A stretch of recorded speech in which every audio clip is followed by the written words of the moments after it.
Hello everyone, welcome back to commerce point. आज की इस वीडियो में हम डिस्कस करेंगे असाइनमेंट प्रॉब्लम का एक न्यूमेरिकल, राइट। सो असाइनमेंट प्रॉब्लम क्या है? असाइनमेंट प्रॉब्लम आपको बताती है कि आप रिसोर्सेज को किस तरह से यूज़ करें सो दैट आपकी जो कॉस्ट है वो मिनिमम आए और आपका प्रॉफिट का मार्जिन जो है वो इंक्रीज हो जाए, राइट। सो यहाँ पर मैंने एक क्वेश्चन लिया है, बड़ा ही सिंपल क्वेश्चन करवाऊंगी आज आपको। हमें दी गई है, कॉस्ट गिवन है, कुछ 4 वर्कर्स है हमारे पास और 4 ही मशीन है, राइट। सो इतना स्टेटमेंट पढ़कर हमें दो बातें तो क्लियर हो जाती हैं। पहली बात है कि हमें जो क्वेश्चन गिवन है वो कॉस्ट का गिवन है, तो आपके लिए टास्क इजी हो गया। क्योंकि अगर प्रॉफिट का क्वेश्चन गिवन होता तो प्रॉफिट के केस में पहले उसको कॉस्ट में कन्वर्ट करना पड़ता और फिर आप हंगेरियन मेथड लगाकर क्वेश्चन को सॉल्व कर सकते थे। लेकिन इस क्वेश्चन में ऑलरेडी वो गिवन है, तो आपको कुछ भी करने की जरूरत नहीं है, राइट। दूसरी बात आपने चेक करनी है वो ये है कि आपका क्वेश्चन बैलेंस्ड होना चाहिए। बैलेंस्ड का मतलब ये है कि आपके नंबर ऑफ रो आपके नंबर ऑफ कॉलम के इक्वल होनी चाहिए। अगर तो ये इक्वल है तब बहुत ही इजी है, अपने क्वेश्चन को हंगेरियन मेथड लगाइए और सॉल्व कर लीजिए। अगर वो इक्वल नहीं रहता तब आपको क्या करना पड़ता है, डम्मी को इंट्रोड्यूस करना पड़ता है, राइट। मैं आपको डम्मी वाला भी एक क्वेश्चन सॉल्व करवाऊंगी, राइट। सो यहाँ पर कुछ नहीं करना, सिंपल आपके पास क्वेश्चन है, बैलेंस्ड भी है। देखिए 1 2 3 4 number of columns, 1 2 3 4 is the number of रोज। तो ये बैलेंस्ड क्वेश्चन है और कॉस्ट गिवन है, राइट। तो पहला स्टेप हमारा हो जाएगा, हमेशा असाइनमेंट प्रॉब्लम को स्टेप वाइज करना। अगर स्टेप वाइज करोगे ना, सॉल्व करना बहुत इजी रहेगा। तो पहला स्टेप क्या है? पहले स्टेप में आपने करनी है रो रिडक्शन। रो रिडक्शन कैसे करते हैं? हर एक रो में से सबसे छोटी वैल्यू ले लीजिए, उसको बाकी सब में से आपने क्या कर देना है, माइनस कर देना है। आपकी एक नई रो बन जाएगी। जैसे कि यहाँ पर मैं लिख लेती हूँ, मेरे पास A B C D 4 machine है, 1 2 3 4 वर्कर्स हैं, ठीक है। सबसे कम क्या है वैल्यू, पहले वर्कर में 17, राइट। 17 को बाकी सब में से माइनस कर देना है। तो 24 माइनस 17 हो गया 7, 17 माइनस 17 हो गया 0, 21 माइनस 17 हो गया 4, 24 माइनस 17 हो गया 7, राइट। नई रो बन गई।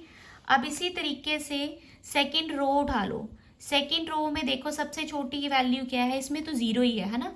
तो ये सारा का सारा रिपीट हो जाएगा, 20 18 19 0, राइट। अब थर्ड पर आ जाओ। थर्ड में देखो सबसे छोटी वैल्यू क्या है, वो है 20। तो 20 को सब में से माइनस कर दो। 22 माइनस 20 हो गया 2 0 1 एंड 3, राइट। अब फोर्थ रो उठाओ, सबसे छोटी वैल्यू क्या है, 19 19 को सब में से माइनस कर दो। तो 3 5 0 4, है ना इजी। क्या किया, हर एक रो में सबसे छोटी वैल्यू उठाई, उसको सब में से माइनस कर दिया, तो ये मेरी एक नई मैट्रिक्स बनकर तैयार होगी, राइट। अब हम चलते हैं स्टेप 2 के ऊपर। स्टेप 2 क्या रहेगा मेरा? स्टेप 2 में हमने करना है कॉलम रिडक्शन। कॉलम रिडक्शन कैसे करते हैं?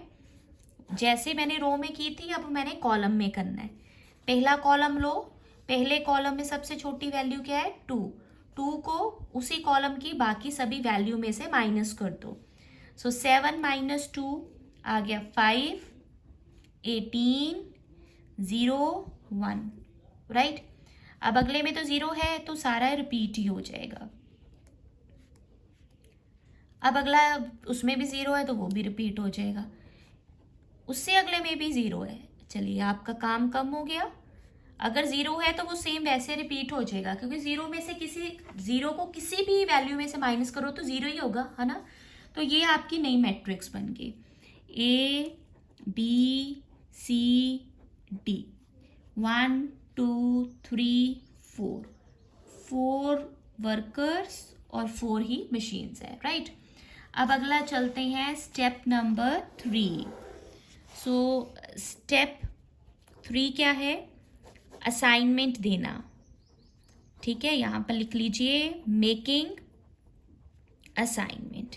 मेकिंग असाइनमेंट कैसे करनी है? जो लास्ट सॉल्व किया मैट्रिक्स उसको सारे को यहाँ पर दोबारा से लिख दो।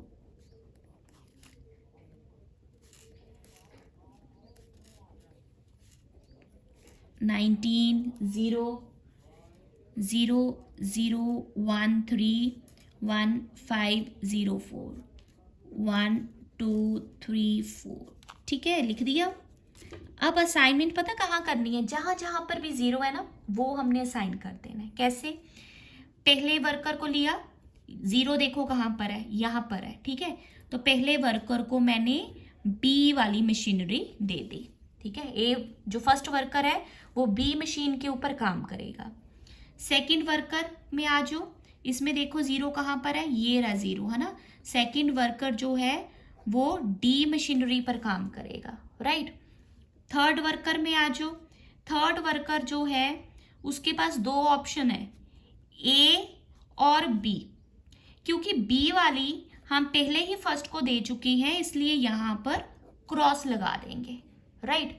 इसलिए जब कभी भी कोई एक असाइनमेंट हम करते हैं तो उसकी रो और उसकी कॉलम हमने चेक कर लेनी है। अगर कोई भी और 0 होती है तो उसको कैंसिल कर देना है। क्रॉस इसलिए कर देते हैं क्योंकि एक मशीन हम एक ही वर्कर को दे सकते हैं तभी काम हो पाएगा, अदरवाइज काम नहीं हो सकता। अब थर्ड जो है उसके पास एक ही ऑप्शन रह गया ए वाली, तो उसको ए मशीनरी दे दो। फोर्थ वर्कर के पास कौन सा ऑप्शन है? सी, तो उसको सी मशीन दे दो, राइट। अब हमने फर्स्ट को बी मशीन दी, सेकंड वर्कर को डी मशीन दी, थर्ड वर्कर को ए मशीन दी, फोर्थ वर्कर को सी मशीन दी, राइट। अभी तो एलोकेशन हुई है, असाइन किया है, कॉस्ट नहीं हमने ढूंढी। तो कॉस्ट कैसे ढूंढनी है? जो सबसे पहली वाली मैट्रिक्स होती है उसमें से कॉस्ट देखते हैं। फर्स्ट को हमने दी है बी मशीन, 17 रुपीज़ खर्चा आएगा। सेकंड वर्कर को दी है डी, 0 खर्चा आएगा। थर्ड वर्कर को दिया ए, 22 रुपये खर्चा आएगा। फोर्थ वर्कर को दिया है सी, 19 रुपये खर्चा आएगा, राइट। अब यहाँ पर सारी वैल्यूज लिख दीजिए, 17 0 22 एंड 19। कितना बना टोटल? 9 10 11 18, 2 2 4 1 5, 58 रुपीज़ जो है that is your answer, right. Easy है ना क्वेश्चन। अभी जल्दी से चैनल को सब्सक्राइब करो सो दैट आपको नोटिफिकेशन आए जब मैं बाकी की वीडियोस भी अपलोड करूं। Thank you everyone.